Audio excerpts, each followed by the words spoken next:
Bonjour mesdames et messieurs, nous voici à nouveau pour un autre rendez-vous de votre émission qui vous parle de la Coupe du Monde qui s'organise aux États-Unis, au Mexique, au Canada depuis le 11 juin passé. Nous sommes actuellement au niveau des quarts de finale. Les quarts de finale vont démarrer ce jeudi 9 juillet 2026. Bonne arrivée sur votre émission. Merci de toujours choisir notre Web TV pour vous informer. Installez-vous avec cette publicité et on commence.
Nous ne pouvons pas passer directement au quart de finale sans décrire un peu le scénario qui s'est joué au niveau des huitièmes de finale. Au niveau des huitièmes de finale, il y a des grosses cylindrées qui sont tombées, qui vont rentrer à la maison.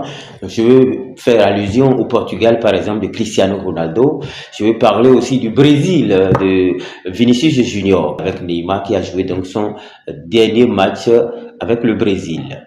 Lorsqu'on était à l'étape des huitièmes de finale, c'était le match qui a opposé le Canada au Maroc qui a ouvert les hostilités. À l'arrivée, le Maroc s'est imposé contre l'un des pays organisateurs, 3-0 pour décrocher son ticket pour les quarts de finale. À la suite, il y a la France qui a obtenu aussi son ticket pour les quarts de finale en battant le Paraguay à l'issue d'une rencontre vraiment intense avec tellement de jeux un peu violents, si je peux me permettre de parler ainsi.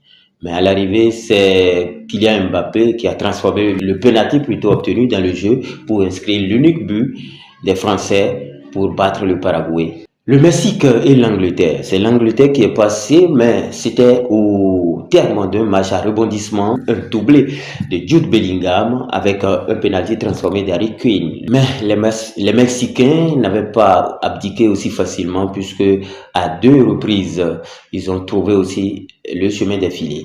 Mais 3-2, c'était le score final. Avantage à l'Angleterre qui est passée au quart de finale. Les États-Unis et la Belgique, c'était aussi l'autre affiche des huitièmes de finale, un match qui a eu lieu à l'issue d'une polémique ouverte par le président américain Donald Trump, lui qui a sollicité le président de la FIFA au fin d'annuler un carton rouge de Balogun Folarin, mais ça n'a pas suffi. À l'arrivée, les États-Unis ont été humiliés 4-1 pour être renvoyés de leur coupe du monde. Il faut dire à l'étape actuelle, aucun des 3 pays organisateurs n'est en compétition. Ils sont tous éliminés en huitième de finale.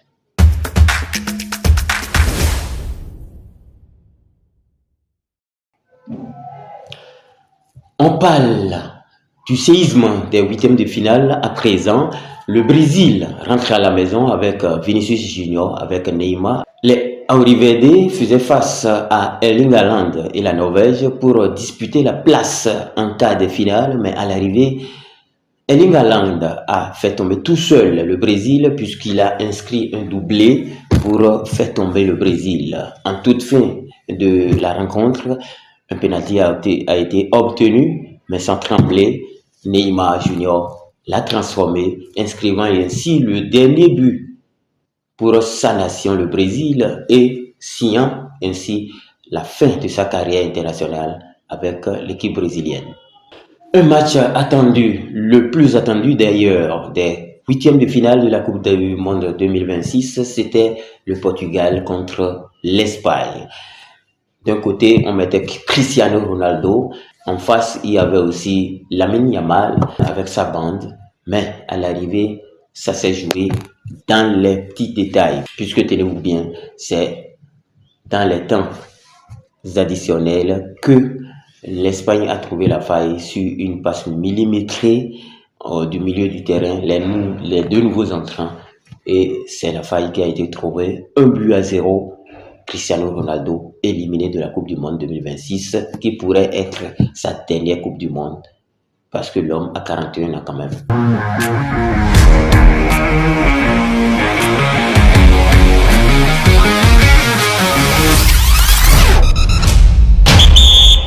De retour ici pour parler des quarts de finale. Jeudi 9 juillet 2026, c'est le jour où vont démarrer les quarts de finale de cette Coupe du Monde organisée par le Canada, le Mexique et les États-Unis. Tous les trois pays organisateurs déjà out.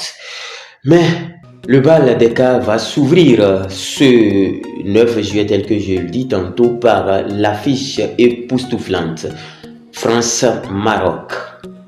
Les deux pays solides, les deux équipes solides depuis le début de la compétition vont s'affronter. Kylian Mbappé va faire face à Achraf Hakimi pour voir qui va donc céder pour laisser donc la voie libre à l'autre. Le lendemain de l'affiche France-Maroc, il y aura celle qui va opposer l'Espagne à la Belgique.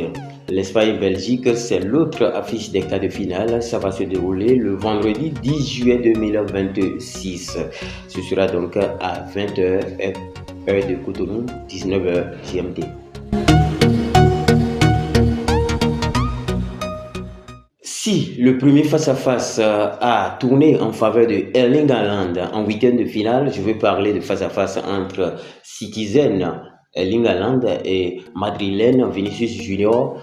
Il y aura encore un autre face-à-face entre madrilène et Citizen. Je vais parler toujours d'Erling Haaland qui fera face à Jude Bellingham, l'homme en forme de l'équipe Angleterre en cette Coupe du Monde avec le prince Harry. Erling Haaland va jouer l'Angleterre et Jude Bellingham va jouer la Norvège. Ce sera le samedi 11 juillet 2026. La rencontre va se dérouler dans la soirée à partir de 22h Cotonou, 21h GMT. Et pour terminer avec les quarts de finale, ce sera l'Argentine-Suisse. L'Argentine qui fait son chemin, l'Argentine n'a jamais encaissé de but. Depuis le début de la compétition, Lionel Messi garde la tête du classement avec 8 buts au compteur. L'Argentine fait un chemin en dents de scie, on peut le dire ainsi, parce que à toutes ces rencontres, elle se fait embêter, mais elle trouve le moyen grâce à Lionel Messi pour s'en sortir et passer le cap. Ce sera cette fois face à Granit Xhaka et ses copains. Lionel Messi en quart de finale contre la Suisse. Une autre affiche qui va se dérouler le dimanche 12 juillet à partir de 2h dans la matinée, donc pour clore le chapitre des quarts de finale afin de dessiner complètement le visage des demi-finales, c'est-à-dire le dernier carré de la Coupe du Monde 2026.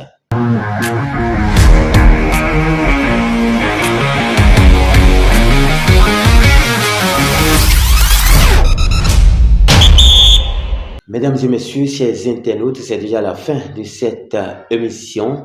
Merci une fois encore de nous préférer de rester là pour s'informer des développements de la Coupe du Monde 2026. Merci à toutes et à tous. On se donne rendez-vous pour un autre numéro. À plus. Ciao.